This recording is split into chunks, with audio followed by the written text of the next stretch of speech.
So last week what I showed you to do is how to begin creating the niche within your book.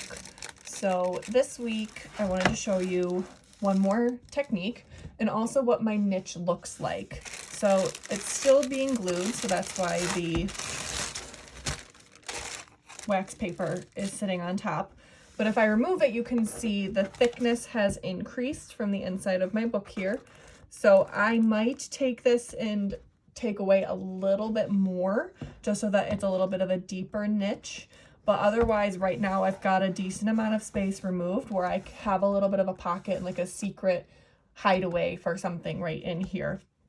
So one option you can do if you want things to stay inside this space is to put a piece of like plastic over top that is the same size of your book, or you can even use like saran wrap that's clear so that it creates a little bit of a glass front in front of this book, and then you can use the book page right in front of it, cut out the window the same size as your opening right here, and then glue that edge on top so that the plastic that would be right here, or the saran wrap, whatever you would want to use, would be neatened up a little bit and you wouldn't see that edge there. So that is one option you can do there to finish off your niche. I will show a final look at this in the next video for when this is 100% complete.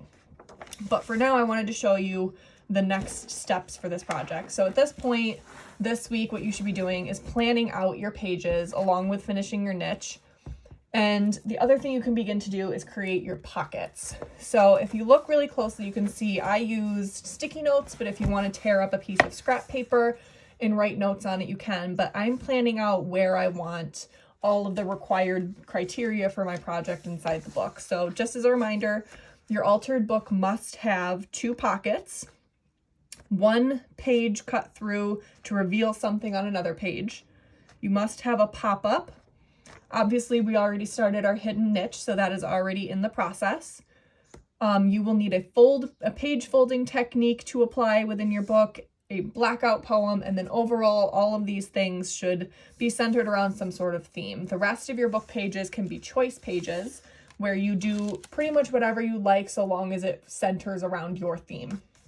So, for example, on this page here, because it's so wordy, I can do a lot in terms of trying to create a blackout poem, which I will do in a later video if you don't understand what a blackout poem is or what it entails or looks like.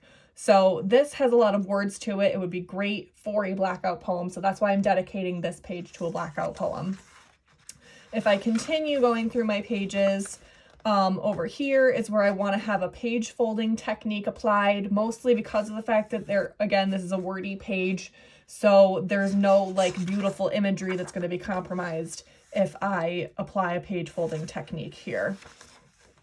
Flipping through still, I'd like something to pop up on this page here when I open this page up in my book. So that's where I wanted that to be.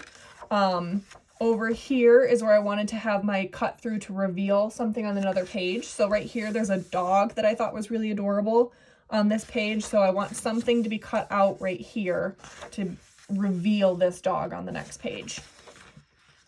This is where I'm going to put my second pocket. And then right now I'm going to show you how I'm going to create my first pocket. So the first thing you are going to need is some glue, preferably a glue that's got a nozzle tip to it. If you don't have this kind of glue and you need to make your own homemade glue, that's not an issue. It's just a little easier to apply with a nozzle tip. You can apply it with like a glue or a Q-tip or a paintbrush or whatever you have available. So I'm just going to remove my sticky note for now, and I will put that back once I'm done just so I can remind myself that that's where my pocket is while it's drying. So I really liked the artist who did this book. I really liked this page, so I wanted this to kind of be like the beginning pocket page here. And then my pocket is actually going to be between these 2 pages right here. So this is the front of my pocket. So I'm actually going to open up that page and I'm going to have my glue and I'm going to place it within the center seam of my book. And then I'm going to also apply it on the top and bottom edge. And notice when I'm applying that, I'm not doing it directly against the very, very edge of the book. I'm leaving about 1/4 of an inch to 1/2 an inch space here to apply or to allow for when I squish the pages together, that glue to seep this way without actually spilling out over the back edge of the book. I'm not going to glue the top edge here because that is going to be where the pocket actually like where you can enter the pocket with your hand or an object of something. So notice I'm also not applying glue on the inside because that would defeat the purpose of the pocket as well. So now I'm going to go ahead and smoosh those pages together, really making sure that I'm getting that glue squished along those seams and those edges nicely. And again, if I open up the 2 pages, you can see that there's no glue like squeezing out those edges because of how I applied that glue strategically on the page beforehand with that 1/2 an inch little border. So once this dries, I will be able to have a nice little pocket right in here for like a message, some artwork I can put in there. Really the sky's the limit for what you put inside there. So that is my first pocket. I'm going to remark that with my sticky note just so that I remember that that's what that is, because obviously my book is still in the planning process. So there's not a lot of distinguishing features that's going to say, hey, this is exactly where my pocket is right now. So I might have to search for it. So just as a reminder for myself, I'm going to keep that sticky note there. So I'm going to go to my second pocket right here and just go through the process again, just so you can see it for a second time. So again, I really liked this artwork right here on the book page. So this is going to be the front of my pocket.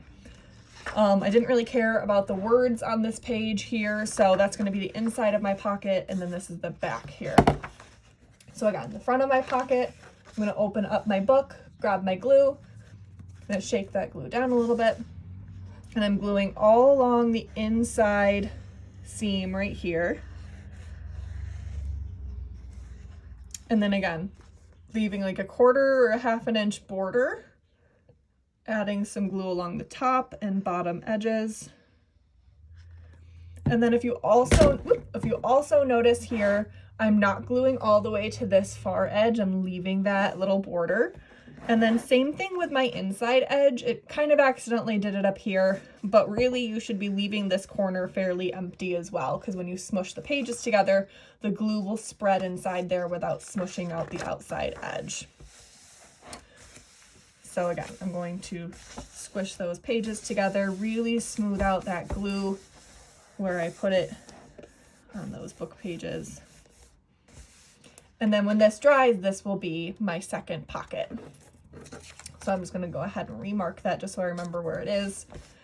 And there you have it. That's your second step to week 2 for creating the pockets of your books. This technique is super easy, obviously, so this can be done like you saw. It takes maybe 30 seconds to do each page to turn it into a pocket, so it really does not take long.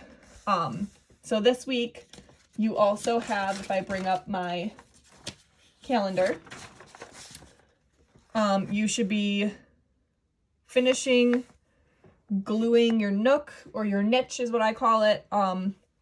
You should be finishing gluing it, cutting it, all of that good stuff. You should be doing the planning with the notes here, like your sticky notes.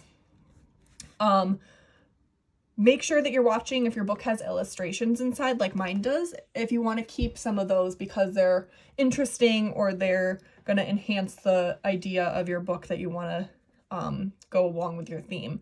So you will be doing that primarily this week. The other thing you will be able to do is 2 days where you work on choice pages. So that means that literally any page that's really not marked for something specific for the criteria, like the whole front of my book right here before I get to my blackout poem, is pretty much free choice for me. So I can repeat some of these required criterias here. I can add another pocket. I can create another blackout poem. Or I can do whatever I want. So long as it's going along with your theme, then the sky is the limit. So you'll have 2 days where you can work on choice pages there. And then again, just making sure you're continuing with your nook And then here at the very end of the week, you should start beginning with your pockets. Technically the pockets are not really due until next week, which is 5/27, but regardless, they don't take long. You just watched how long it took me to do mine.